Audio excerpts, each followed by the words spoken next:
Mula-mula tu agak takut juga, tapi burung tu okey lah, dia gigit pun, dia makan pun terus dia ambil. Lepas ambil tu kita rasa seronok lah. Dulu nak belajar menjahit, kena basuh kelas. Saya tak ada duit, sangat susah. Saya buka baju-baju yang orang sedekah kat anak saya tu dan saya tiru balik.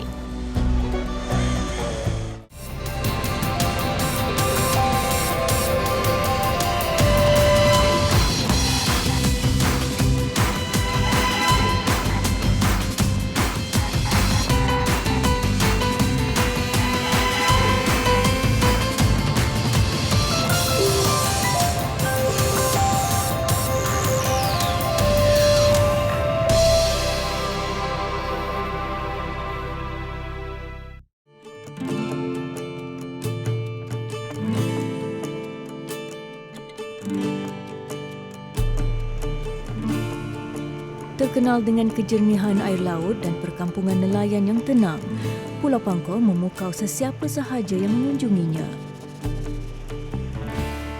Pulau yang suatu ketika dahulu dikenali sebagai Pulau Dinding ini terletak 3.5 km dari Lumut Perak. Ia sentiasa meriah dengan kehadiran pengunjung pada hujung minggu dan cuti sekolah.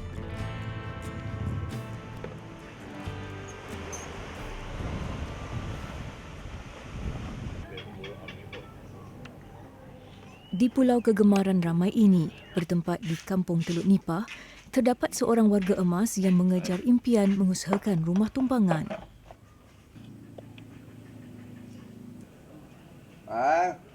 Nurdin Bakar, 64 tahun atau lebih mesra disapa Pak Din, bukanlah calang-calang orang.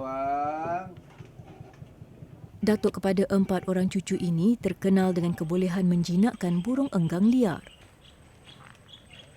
Perhubungan unik ini mula terjalin sejak dia mendirikan chaletnya di tapak ini pada tahun 2002. Ini nak kena tangkap. Kini setiap petang rumah tumpangannya menjadi tumpuan pengunjung yang ke Pulau Pangkor. Rata-rata sangat teruja dan tidak sabar untuk menjadi saksi kepada keajaiban alam semula jadi yang bakal berlaku di hadapan mata mereka. Pak Din mempunyai cara tersendiri mengumpan tetamu bersayapnya. Pada mulanya, kepelbagaian jenis buah-buahan menjadi habuan burung-burung enggang ini. Tetapi sejak Pak Din mendapat khidmat nasihat beberapa pencinta burung yang arif mengenai pemakanan haiwan ini, pisang awak menjadi pilihan. Saya pun pertama kali juga bagi makan burung tu. Mula-mula tu agak takut juga, tapi burung tu okey lah, dia gigit pun, dia makan pun terus dia ambil. Tak ada rasa. Lepas ambil tu kita rasa seronok lah. 3 finger open like this. Okay, raise up straight and smile. This? Yes, up. Yes.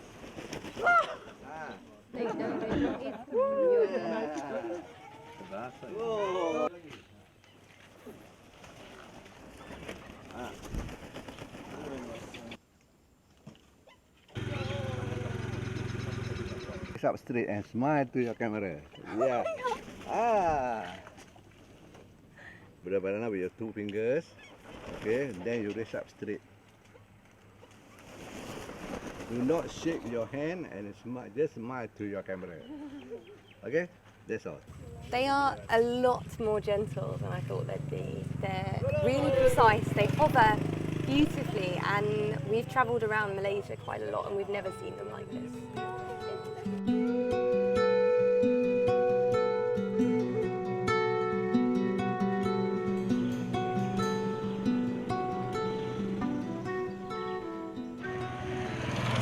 Saban hari, sebaik sahaja mentari menyinari alam. Pak Din akan memulakan harinya menjaga perkarangan rumah tumpangannya supaya sentiasa bersih. Walaupun hakikatnya Pak Din sudah lama tidak menerima tempahan bilik berikutan pelaksanaan Perintah Kawalan Pergerakan atau PKP pada 18 Mac lalu. Chalet hasil penat lelah anak jati Pulau Pinang ini kaya dengan suasana damai, penuh dengan kehijauan pokok dan tanaman. Walaupun Pak Din mendirikannya dengan hanya berbekalkan kudrat tulang 4 kerat, dia tidak pernah kenal erti putus asa.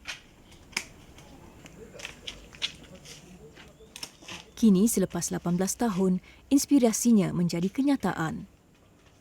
Chalet ini memberi tetamunya pengalaman percutian yang berbeza berbanding dengan tempat penginapan lain di Pulau Pangkor. Pak Den banyak berkorban demi mengejar impiannya. Wang dana dari tabung simpanan peribadi bekerja hampir 30 tahun di sebuah kilang elektronik menjadi modal perniagaan. Semua ini kerana Pak Din berazam mencipta nama sebagai seorang pengusaha sektor pelancongan. Akhirnya, chalet yang diimpi-impikan Pak Din siap dalam masa setahun dan Sunset View Chalet mula menerima tetamu pertamanya pada Disember 2002. Namun, menghabiskan masa mengemas dan berkebun bukan perkara yang paling dekat di hati Pak Din. Tetapi adalah bersama dengan sahabat-sahabat sayapnya.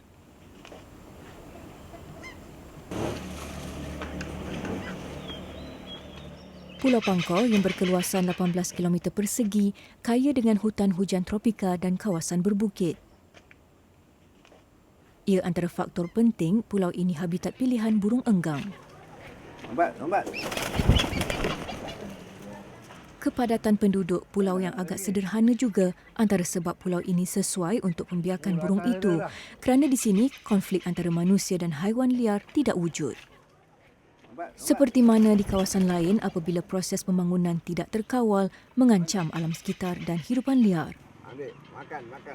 Menurut pencinta burung di Pulau Pangkor, terdapat 8 spesies burung enggang dari keluarga Bucerotidae boleh didapati di sini, termasuklah spesies enggang paling kecil. Berbeza pula di tempat-tempat lain di Malaysia, iaitu 10 spesies.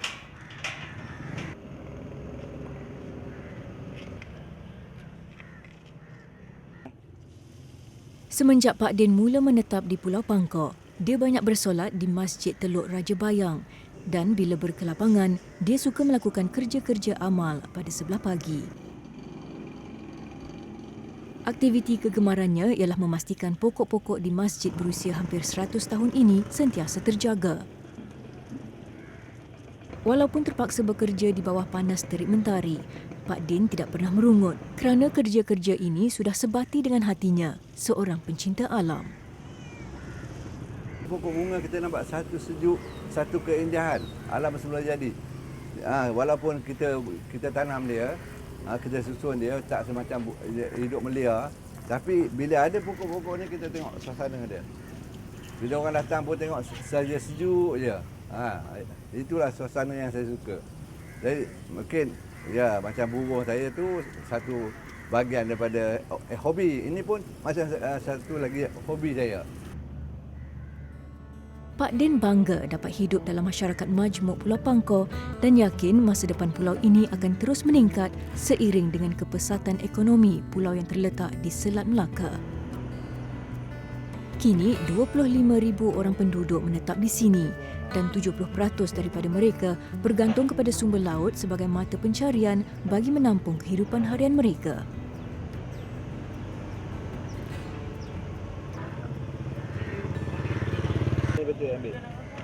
Sementara itu, terdapat juga penduduk lain yang membabitkan diri dalam sektor pelancongan seperti Pak Din.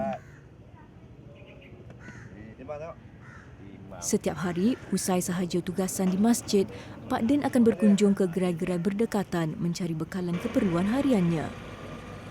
Namun hari ini, Pak Din ada misi lain.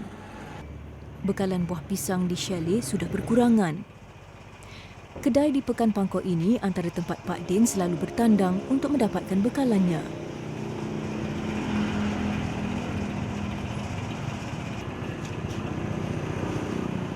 Sebanyak 3 hingga 4 kilogram buah pisang diperlukan setiap hari untuk burung enggangnya.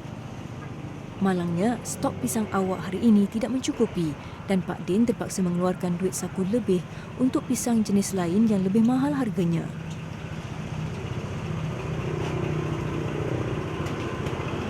Pisang kadang-kadang saya pisang awak tak dapat. Jadi saya beli apa-apa pisang pun. Sebab burung ni makan tapi dia suka pisang awak. Sebab pisang awak dia bila gigit tak pecah. Pisang berangan, pisang emas bila dia gigit, paruh dia tajam dia akan kadang-kadang terputus. Tapi dah tak ada, terpaksa. Tak ada choice. Kena beli juga.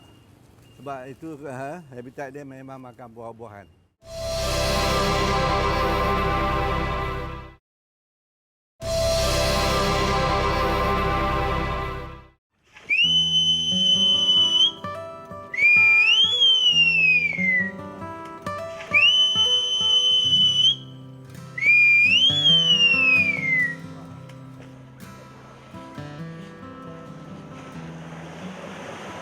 Pada masa senggang, Nordin Bakar, seorang pengusaha rumah tumpangan di Pulau Pangkor, gemar datang ke sini mencari ketenangan. Mesra disapa Pak Din, dia pertama kali menjejakkan kaki ke Teluk Nipah pada pertengahan tahun 90-an ketika bercuti bersama keluarganya di sini.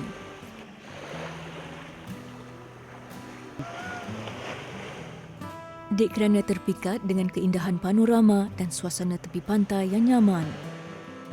Bapa kepada 4 zuriat ini membuat keputusan mengikut naluri dan suara hatinya mencari kehidupan baharu di pulau ini sebagai seorang pengusaha industri pelancongan.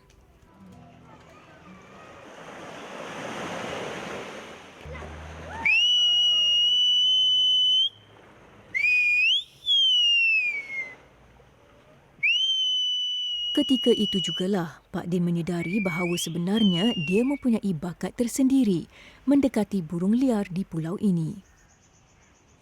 Ekoran sektor pelancongan antara pemangkin ekonomi di pulau ini, tidak hairanlah ramai penghuninya terbabit dengan perusahaan hotel.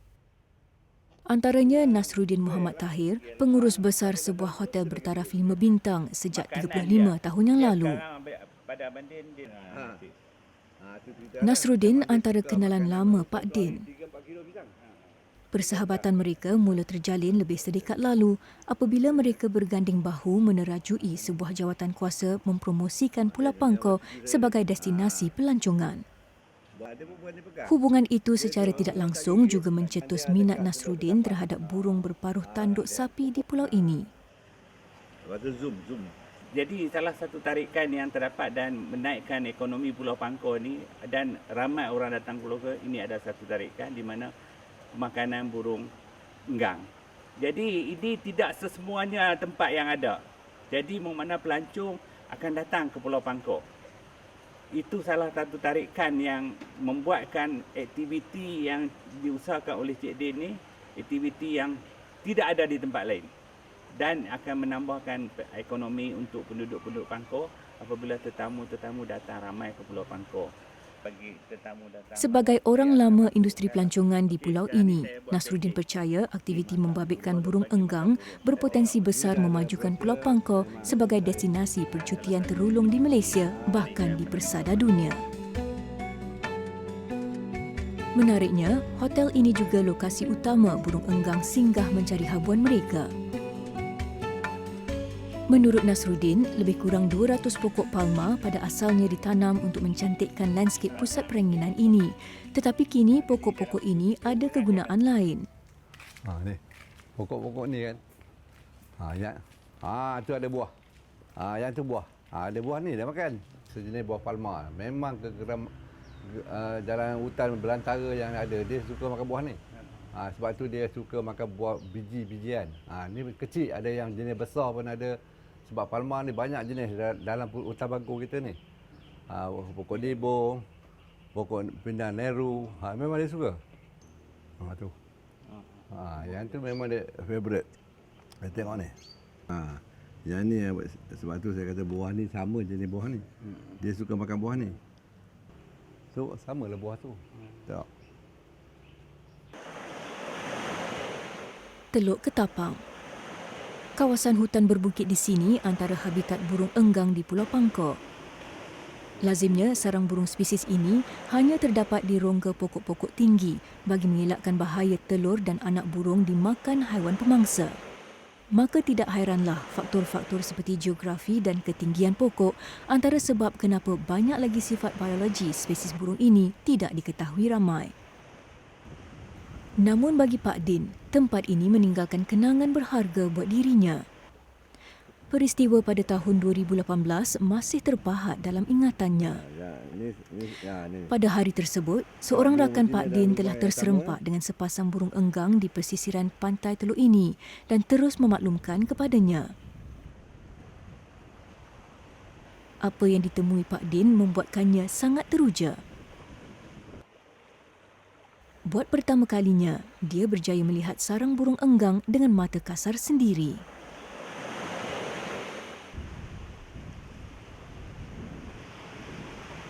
Oh, besarnya sarangnya. Wow. Dari sini sampai sini ni, dalam ni. Maknanya lebih ke anggaran dia dalam dekat 2 kaki dalam. Okey. Nampak dia keluar paruh dia saja. Keliling dia ni dia akan tutup. Masa dia masuk dia akan tutup semata-mata dia punya paruh saja yang boleh keluar. Wah. Menurut pencinta burung, haiwan ini hidup bermonogami dan kekal berpasangan sepanjang hayat. Tibanya musim bertelur, burung betina akan masuk menutup ruang pintu rongga menggunakan selut, kulit buah dan tinja serta meninggalkan satu lubang sempit. Lazimnya ia akan bertelur sehingga 6 biji telur di dalam sarang. Anak burung akan membesar di dalam rongga berkenaan untuk satu jangka masa tertentu sebelum dibenarkan keluar oleh si ibunya.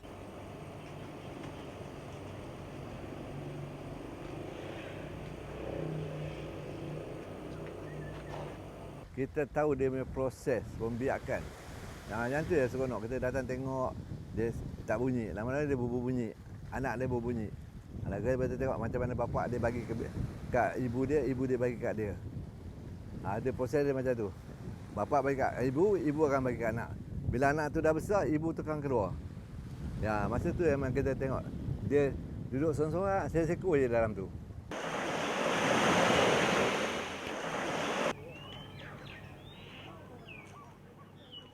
Walaupun sudah 18 tahun menghiburkan pelawat-pelawat yang berkunjung ke chaletnya dengan keunikan alam semula jadi, Pak Din tidak pernah menganggap ia satu bebanan. Malah, dia menerimanya sebagai amanat membantu menyedarkan orang ramai mengenai kepentingan menjaga keindahan alam sekitar dan melindungi haiwan-haiwan liar.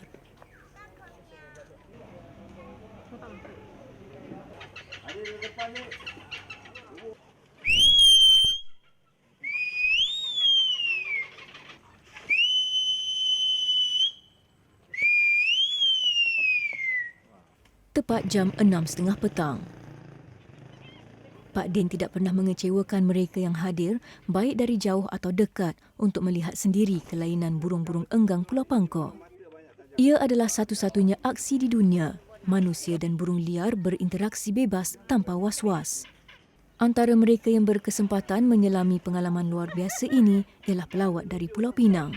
Pendapat saya patut lebih ramai orang Malaysia mengikuti apa yang dilakukan oleh Cik Denny. Mungkin untuk spesies lain pula.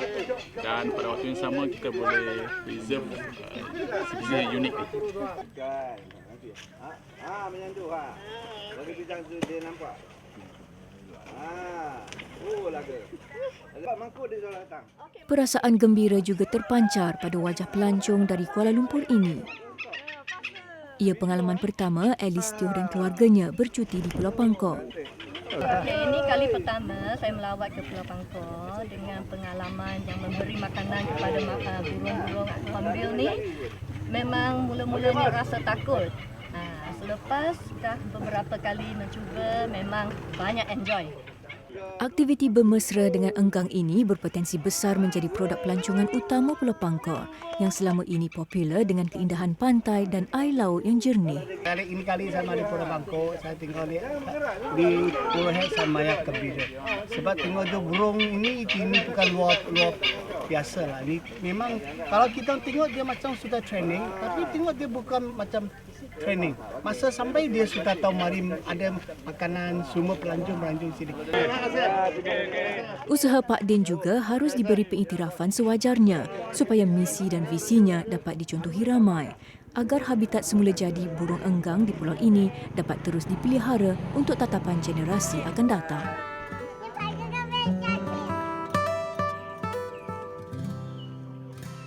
Pada tanggal 10 hari bulan Jun, pengusaha industri pelancongan menerima berita baik dengan pengumuman pelaksanaan Perintah Kawalan Pergerakan Pemulihan PKPP yang diumumkan oleh Perdana Menteri Malaysia.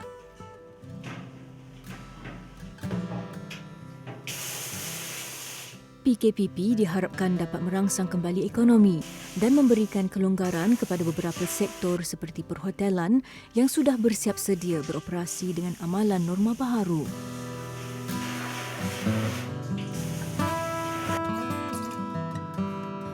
Berita ini juga membuatkan Pak Din menarik nafas lega dan yakin tidak lama lagi suasana orang ramai bersukaria dan hiruk pikuk gelagat pelawat akan kembali bergema semula di pulau percutian ini.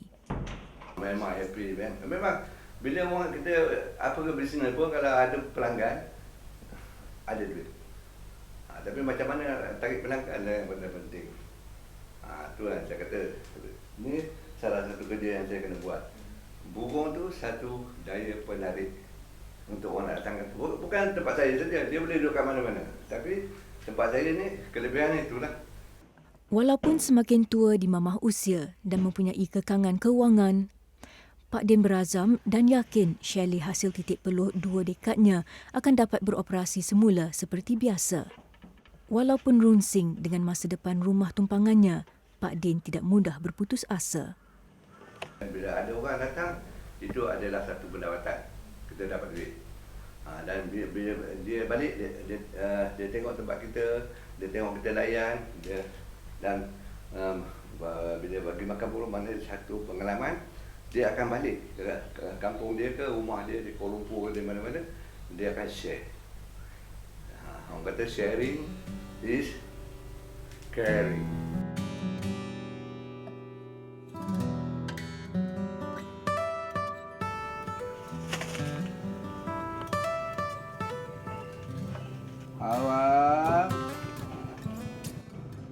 Nordin Bakar, seorang insan yang berjiwa luar biasa.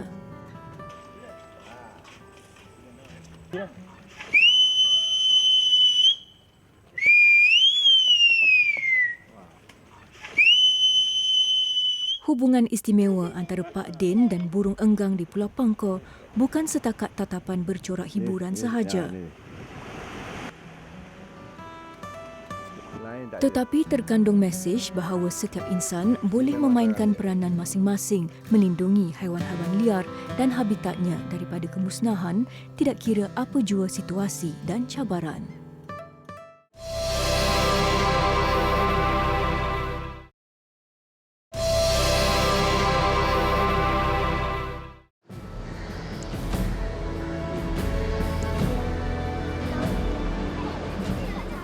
Sentuhan jahitan patriotisme seorang ibu tunggal menghidupkan semangat kemerdekaan dalam kalangan masyarakat.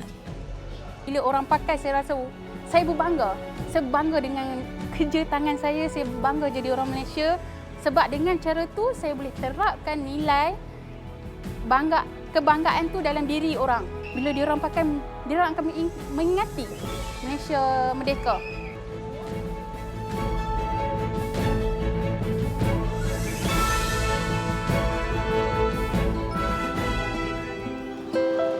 Bukit Jambul, Pulau Pinang. Di sini, seorang ibu tunggal memulakan perniagaannya mengambil upah membuat jahitan.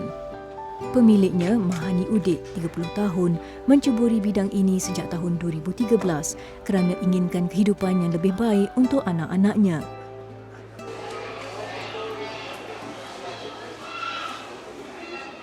Lazimnya kerja seorang tukang jahit mengikut musim perayaan dan terbaharu ibu kepada 3 orang cahaya mata ini sibuk menerima tempahan menjahit baju menyambut Hari Raya Aidiladha.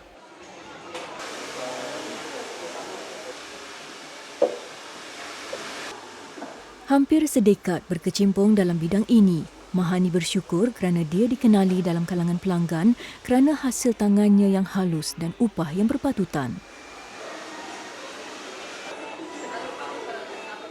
Titik tolak Mahani terbabit dalam dunia jahitan berkait dengan pengalaman pahit melalui hidup susah suatu ketika dahulu.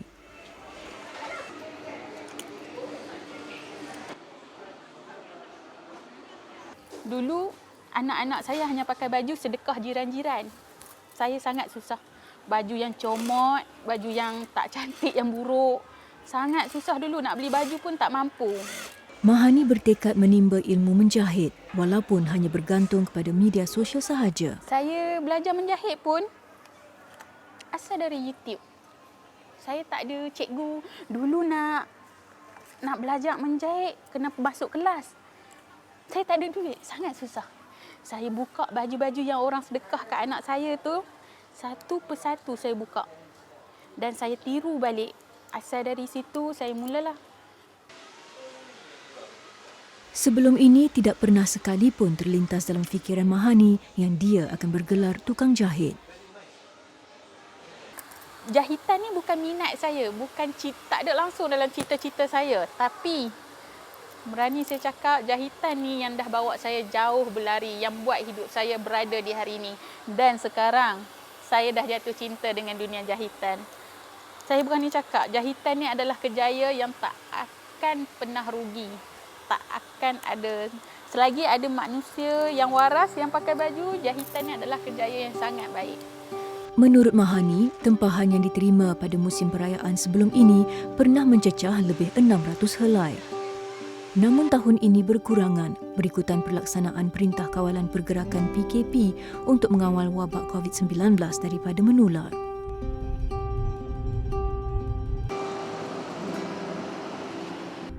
Ini rutin harian Mahani. Walaupun dalam kesibukan, dia tidak pernah mengabaikan tanggungjawabnya sebagai seorang ibu.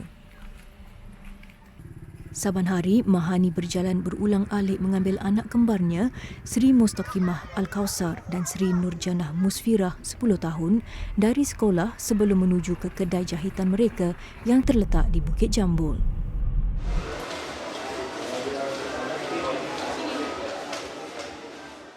Membesarkan anak satu tanggungjawab yang besar, terutama bagi Mahani, seorang ibu tunggal.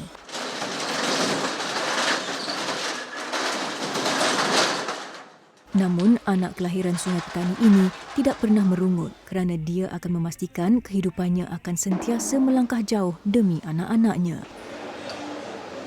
Wanita ini bertuah kerana walaupun usia jantung hatinya masih kecil, Janah dan Kausar sangat ringan tulang membantu ibu mereka. Dalam kesibukan Mahani melayan dan menyediakan tempahan pelanggan, Janah dan Kausar juga memainkan peranan yang besar sebagai peneman setia ibu mereka. Ketika kru Majalah 3 membuat penggambaran di lokasi pada awal bulan Ogos, suasana di dalam teratak rezeki Mahani mula bertukar wajah.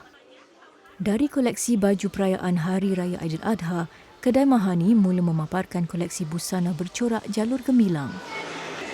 Namun, masih banyak lagi kerja yang harus ibu tunggal ini selesaikan sebelum dia dapat memberi sepenuh perhatian kepada tugasan yang betul dekat dengan hatinya.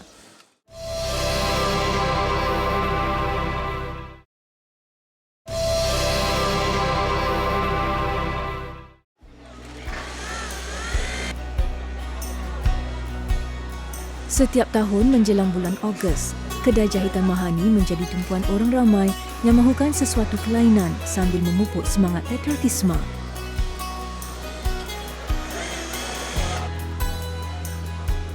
Antaranya Sariah Dalet dan anak-anak.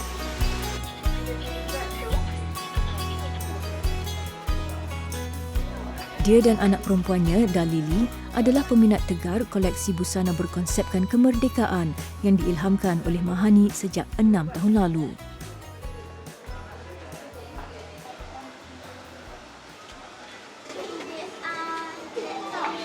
Saya datang ke sini ke kedai anggrek Rimba ni memang untuk ambil tempahan lah kan, ambil sebab saya dah buat tempahan untuk baju bendera kan, untuk anak-anak. Memang anak-anak memang minat lah. Setiap kali main sambut waktu mereka di sekolah ni memang ada pertandingan.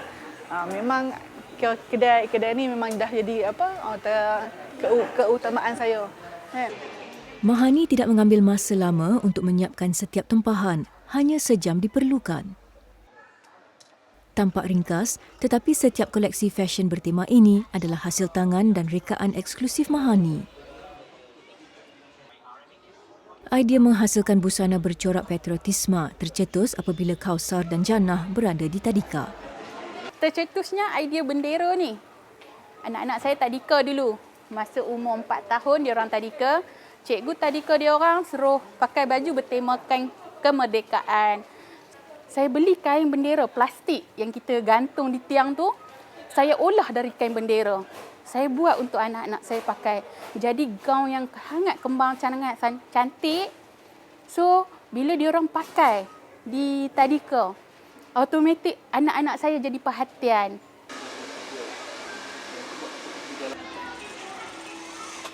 Perjalanan kerjaya seorang pereka baju kemerdekaan tidak selalunya berjalan lancar dan Mahani pernah mengharungi liku yang mendugakan. 3 tahun lepas, setelah orang cakap anak saya pakai baju bendera ni pergi tadika, kawan-kawan dah mula order, ibu bapa dah mula order, saya mula beranikan diri letak baju bendera ni di kedai saya. So, adalah seorang askar, dia lalu depan kedai saya. Dia pernah maki saya, dia pernah cakap saya marah sungguh-sungguh. Kita tahu askar ni semangat patriotik dia tinggi kan.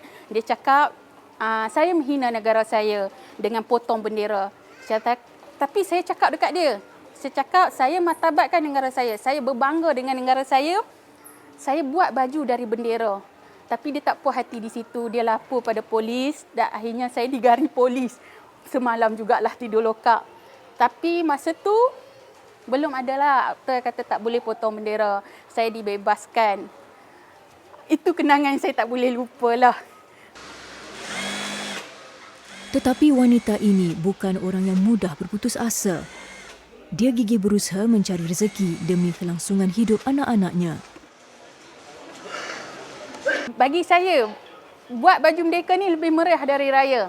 Kalau tailor, orang yang bergelar tailor, raya adalah bulan di mana dia, orang kata durian runtuh lah. Masa itulah dia nak buat kerja. Mana ada orang tempah baju time-time biasa, kalau tempah pun mungkin kurang. Jadi tempahan masa musim perayaan sangat tinggi. Bagi seorang tailor, dia orang tempahan pada bulan raya tu makan setahun. Tapi bagi saya lebih utamakan bulan kemerdekaan. Bulan kemerdekaan tu ibarat raya bagi saya.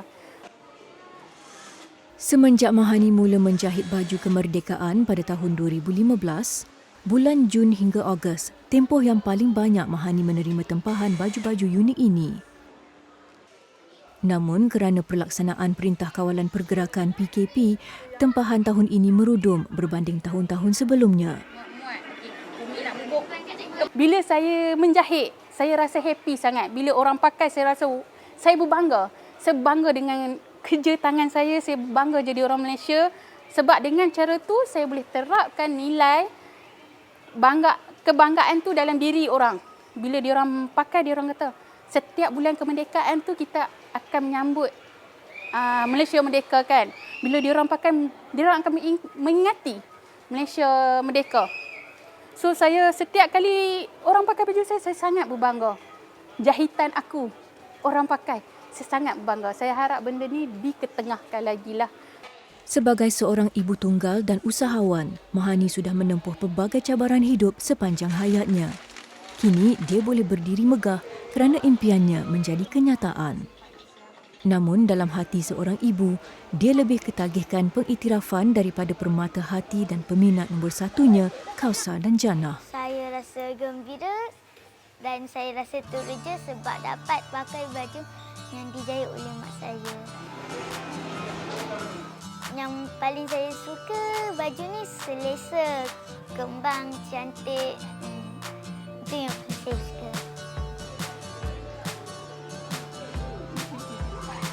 Happy sebab menang tempat pertama. Lepas tu ramai orang puji yang baju ni cantik. Kausar dan Jannah seharusnya berbangga kerana bakat dan kreativiti ibu kesayangan mereka memainkan peranan penting membangkitkan semangat cintakan negara dalam kalangan masyarakat Malaysia. Walaupun hanya bergelar tukang jahit, hasil jahitan ibu mereka berjaya menyemarakkan semangat patriotisme. Sambutan Bulan Kemerdekaan akan menjadi lebih bermakna bagi kanak-kanak ini kerana busana ciptaan Mahani Udit mampu berfungsi sebagai medium efektif generasi muda melafazkan cinta kepada negara. Peluang memakai busana patriotik penting untuk menerapkan nilai-nilai murni dan membantu mereka menghayati erti sebenar negara yang merdeka.